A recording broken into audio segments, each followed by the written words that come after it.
Happy Easter kaniyong tanan o mayong buntag. Ikalitre gamay ng tao.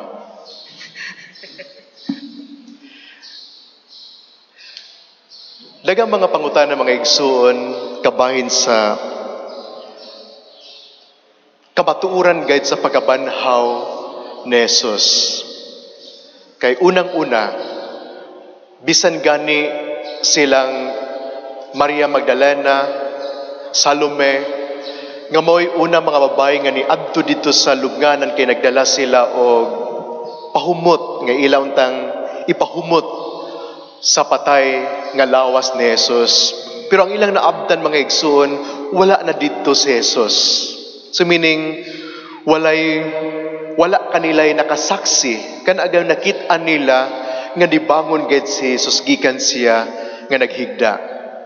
Ug walay usa sa mga tinunan nga naka-witness nga dibangon gayud si Jesus. Pero diha nila napamatud-an nga si Jesus na banhaw mga igsuon, sa diha na nga nakikita si Jesus kanila. Labi na didto sa lawak nga diin nagtago sila kuyog sa mga kauban nila mga tinunan, no? Nagpakita si Jesus ngadto kanila.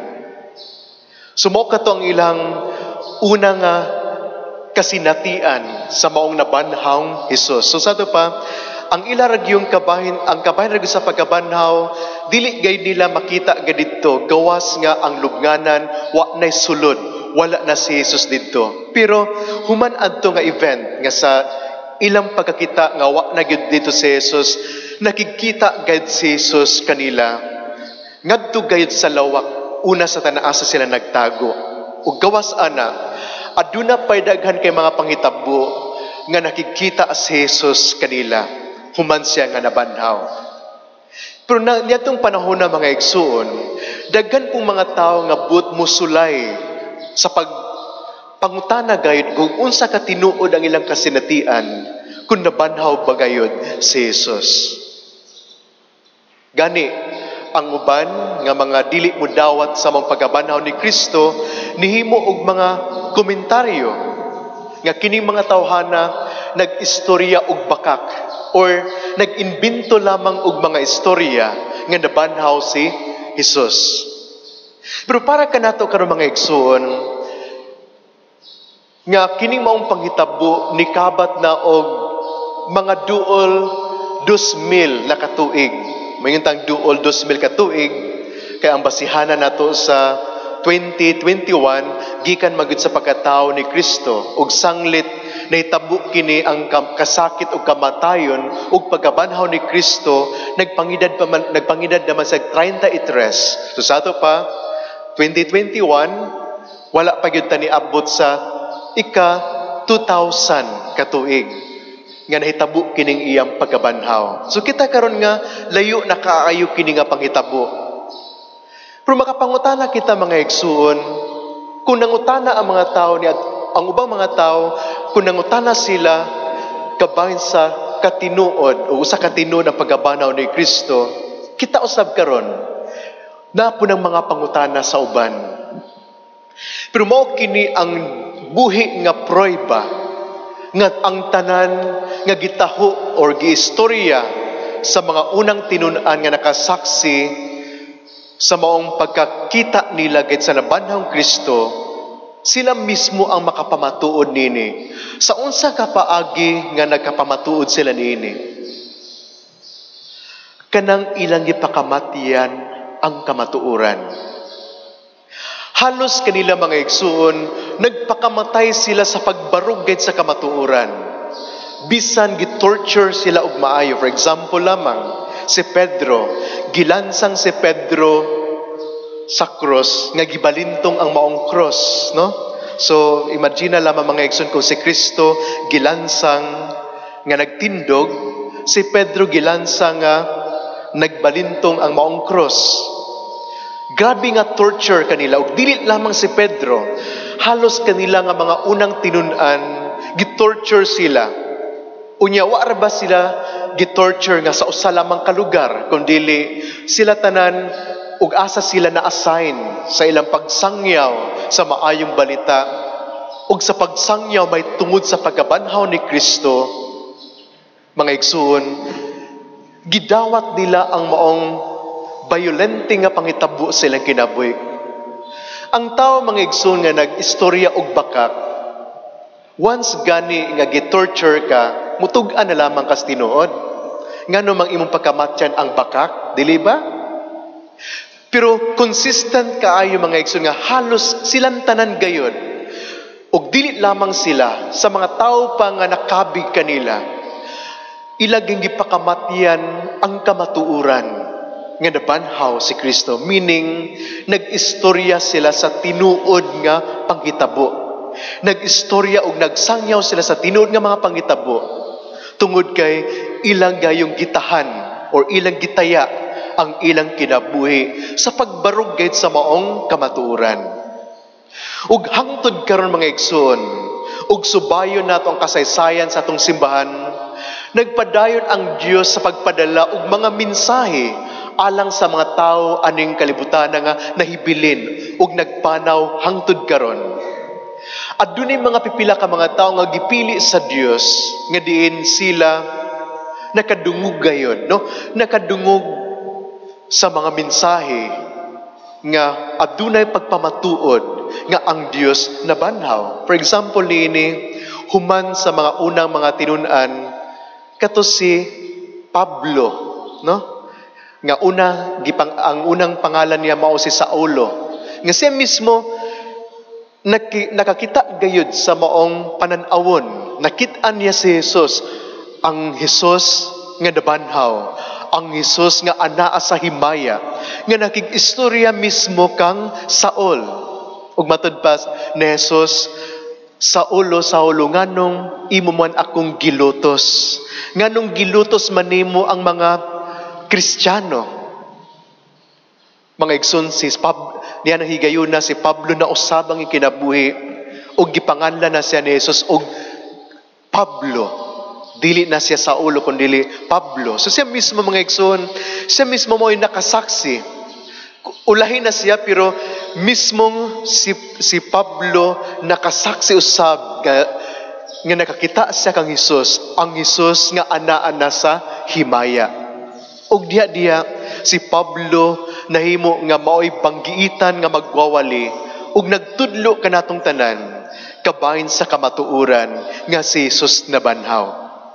Ug dili lamang si Pablo, daghan pa mga tao, mga igsoon, nga nagpamatuod nini nga ang tanan kabahin sa gitudlo ni Kristo, kabahin sa mga panghitabo sa pagkabanhaw, nagtug-an gayud sa kamatuuran. Karon, sa mga tao nga dili pagyud mo dawat sa maong kamatuuran ug dili mo dawat sa pagkabanhaw ni Kristo, maupod kini mga tawhana, mga igsoon, nga nagpabilin pagyapon ang ilang kalibutanon nga standard nga panglantaw, no? Nagpabilin pa ilang tawhanon nga panglantaw aning kalibutana. Labi na kung maghisgot kita og kalampusan, unsay basihanan nato og kalampusan aning kalibutana. So kung ang tao, mga igsoon, nagpabilin paghihapon nga buta og bungol, meaning wala pa gid sila nidawat nga niabot na ang Misayas, ug wala pagyapon sila nidawat nga nabanhaw na ang Misayas, human siya nagpasakit ug nagpakamatay. Kung nagapos pa kini mga tawhana sa ingon ana nga panglantaw, sirado pagyapon sila. Mao kini mga tawhana, mga igsoon, nga magpabilin paghihapon ang ilapod nga tawhanon nga panglantaw ug kabahin ug kalampusan ni ining kalibutana. Sumala sa ito na dungog sa ito ebanghelyo karon, matud pa sa usa ka babae nga giinan niya si Jesus. Bulahan ang maong babae nga maoy nagsabak ug nagpasuso kanimo. Kana nga pamulong, mga igsoon, gikan sa usa ka babae, mga pulong kana gikan sa usa ka tawo nga ang iyang pangunahuna kabahin og success aning kalibutana binasi kanunay ug unsay kalibutanon nga standard og success. Parehas istorya mga igsoon nga nay moduol nimo. Bulahan kay ka kay ang imong anak nahimo ng engineer. Di ba? No? Bulahan kay ka kay ang imong anak nahimong sikat kaayo. The best boxer aning kalibutana. Bulahan kay ka kay ang imong nabana mo'y pinaka the best nga singer aning kalibutana. Ug tungod ana mga igsoon, daghang nagdamgo aning kalibutana nga nindot unta nga mamahimo po kong the best singer. Nagdamgo nga banggiitan nga engineer. Nagdamgo nga banggiitan nga biologist, chemist, nga maka-imbento gayud og vaccine para sa COVID. Muni mga damgo, mga igsuon. Nga kining mga klase sa damgo kini sa usa ka tawo nga nagapos diha sa maong kalibutanon kaayo nga standard kabahin og success. So sama aning nahitabo sa nihimo og komentaryo kini mong babayi, sama ra pud siya nga moingon ug siya siguro'y makikistorya ngadto kang Maria, bulahan ka Maria nga nakay anak nga maayo kang muhimog milagro nga makapaayo og mga sakit. Ug tungod ana daghang mga taong naminaw kaniya, daghang mga taong nga nagpunag sunod-sunod kaniya. Mga igsuon, kung magpabilin kita nga isip katawhan nga wa pagyud ni tuog ni dawat sa pagkabanhaw ni Kristo, meaning wa pud ta ni banhaw usab sa atong kaugalingon, nagpabilin pa kita sa atong karaan nga kinabuhi ug wala pa kita namatay sa among karaan nga kinabuhi, magpabilin ra gyapon kita sa tawhanon nga standard kabahin og success. Ug kibalo ba mo, restless kayo ang tawo nga ingon ani ang iyahang pangindahay lamang sa kinabuhi. Kanabang galanat ka, imong ibuos ang tanan nimong kusog. Kinahanglan nga akong ibuos akong kusog para mahimo kong successful. Para nga mahimo kong nga ingon ani. Kinahanglan nga tuad jugo sa tibok adlaw sa bidyukihan para nga makaton jugo sa pagkanta aron mamahimo kong best singer aning kalibutana.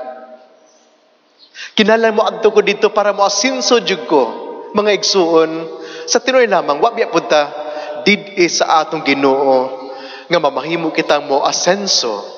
Pero kung magapos ra gyapon kita sama sa katawo nga nagpabilin pa sa iyang karaan nga kinabuhi, nga wa pa gyapon kita nakasabot sa maong mga panghitabo kabahin sa gibuhat sa Dios sa iyang kasakit, kamatayon ug pagkabanhaw.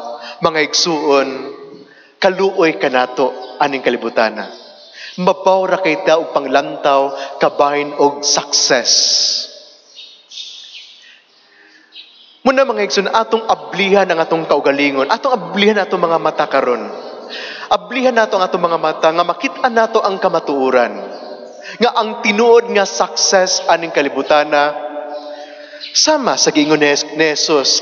Actually, kaning giingon ni Jesus, mga igsoon, nga bulahan hinon sila nga namati sa pulong sa Dios ug nagtuman niini. Ang mga tao nga naminaw gayud namati sa pulong sa Dios ug nagpuyo nini sa iyang kinabuhi. Iya kining gipuy-an ang maong mensahe diya sa ebanghelyo. Mao ning mga tawhana nga nakabaton gayud og bag-ong kinabuhi. Muni mga tawhana mga igsoon nga namatay ug nabanhaw uban ni Kristo. Kaya ang tinuod nga success aning kalibutana, ang tinuod nga success aning kalibutana, kung nakikiusa ka sa nabanhawng Kristo.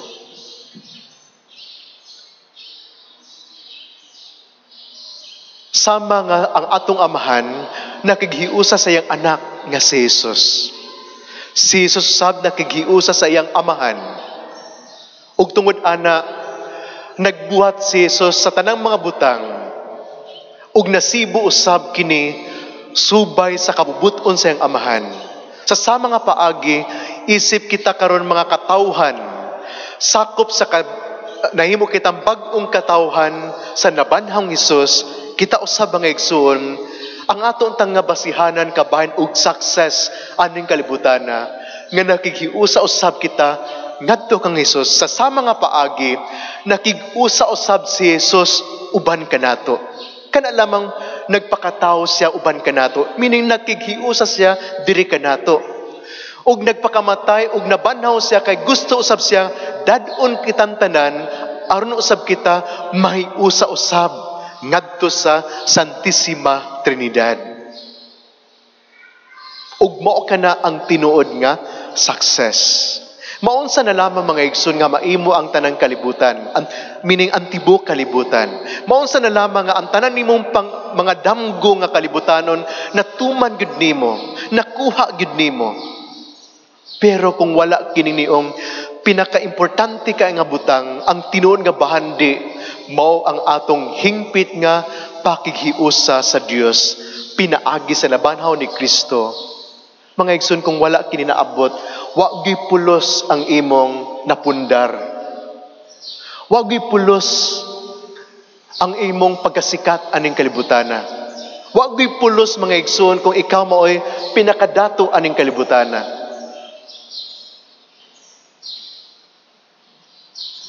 Importante mga igsoon nga kita gayud nabanaw gid kita uban diha ni Kristo. Mamahimo kitang bag-ong katawhan mga igsoon nga andam usab nga pupaambit nining maong pagkabanhaw ang kalipay sa atong kasinatian sa pakighiusa diha sa Dios. Pagpaambit nini ngadto sa uban nga hangtod karon nagpabilin pa sila sa ilang daan nga kinabuhi. So inaton ta mga igsoon nga isip mga bag-o pa kitang nibag-o sa atong panaad sa atong tagsa kabunyag, madala kini nato ang maong mission nato sa pagpaabot nini ngadto sa uban, sama sa una mga apostoles, maisugon sila nga nagsangyaw sa maayong balita, may tungod kang Kristo, may tungod sa iyang mensahe, may tungod sa iyang ebanghelyo, nga sa ilang kaikag, sa ilang kainit diya sa pagtuo, bisan ang mga makauulaw nga mga pulo nga batok kanila, ug bisan sa kadabang naa sila sa taliwala sa hulga sa kamatayon, ila pagyapong gibarugan ang pagtuo kay alang sa katawo nga nakasaksi mismo sa maong pagkabanhaw ni Kristo. Bisan imong kinabuhi nga nakataya, andam paghapon kang muhalad niini, tungod kay anaa madya kanimo ang kamatuuran. Ang kamatuuran kabahin sa pagkabanhaw sa atong Ginoo. Maninugit ang tanan.